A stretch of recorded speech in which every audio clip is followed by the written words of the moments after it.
Hello everyone and welcome, and today we're going to discuss why do canal boats go so slowly.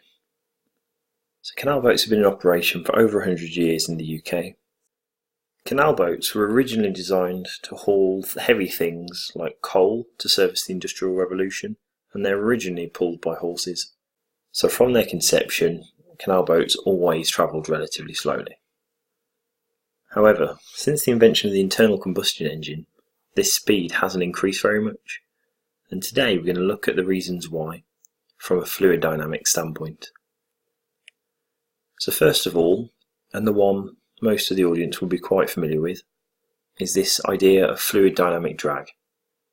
So fluid dynamic drag is this thing that we try to reduce.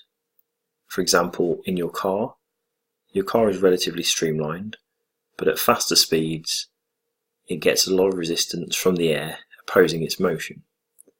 You might recognise this sensation when you're riding your bike downhill and you get up to faster speeds and you can feel the wind blowing on you.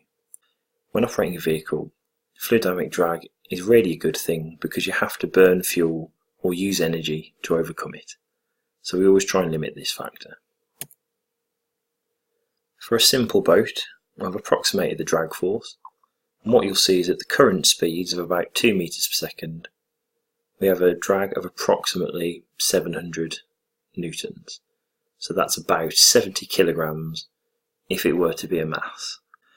If we double the speed and go up to 4 meters per second, what you see is that drag force is nearly 2,500 newtons. So that's about 200 kilos, 250 kilos. And that's quite significant. And then if you were to go up to 6 meters per second, you'd see that was 5 kilonewtons. So that's approximately 500 kilograms. So this fluid dynamic drag can be very significant for water vehicles. The other and possibly more interesting reason is this idea of the Froude number.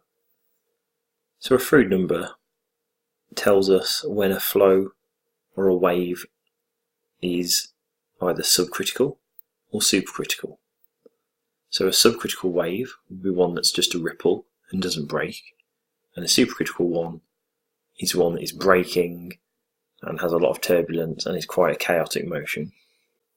If we look at the things like our boat speed, acceleration due to gravity and water depth, they're all in this equation. So if we plug some numbers in that are relevant, so we plug in a boat speed of approximately 2 meters per second, that's about 4 or 5 miles an hour, which is what everyone's currently operating at on the UK network. We have acceleration due to gravity, which is a constant, and we also have water depth. So I've approximated an average depth of 4 feet to give you a depth of about 1.5 meters. And what we see is this Froude number is about 0.5.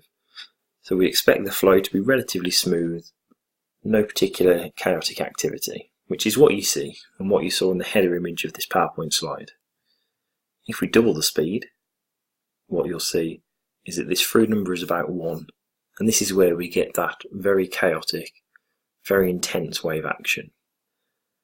Now I'm going to talk you through some numerical examples, and now I'd like to talk about some simulations that I've run which illustrate this fact. So I've run a simulation, and it's simulating the surface of the water here.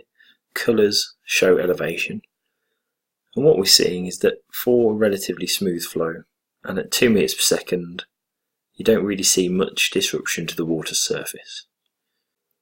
However, if we were to double vehicle speed, what you'd see is these enormous waves with magnitudes of approximately 1 meter. And this is going to be the main reason why we don't actually double vehicle speeds on the canals, because what you'd get is things like kayakers in serious danger. You get enormous disruption to wildlife, and you just get unnecessary erosion to the banks, which really wouldn't be sustainable. So I hope that was interesting for you, and if you have any topics or fluid dynamics phenomenon which you don't understand and would like to know more about, just send us a message or comment on the video.